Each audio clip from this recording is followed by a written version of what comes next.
We'll guide you through how to generate a Vercel token. If you find this helpful, consider subscribing and liking the video. First, go to the Vercel website and make sure you're logged into your account. Once you're in, look to the lower left corner of the dashboard and click on your profile picture.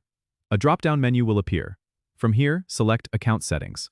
This will take you to a new page where you'll see various options related to your account. On the left-hand sidebar, find and click on Tokens. This is where you can manage all your access tokens. Now, you'll see a button that says Create Token. Click on this button. A window will pop up asking you to provide a name for your new token. It's a good idea to choose a descriptive name so you can easily identify it later. Once you've named your token, click the Create button. Vercel will then generate your new token.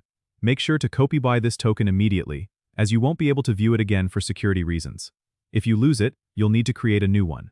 You can now use this token for API access or any other integrations that require authentication. Remember, tokens are sensitive pieces of information, so keep them secure and do not share them publicly.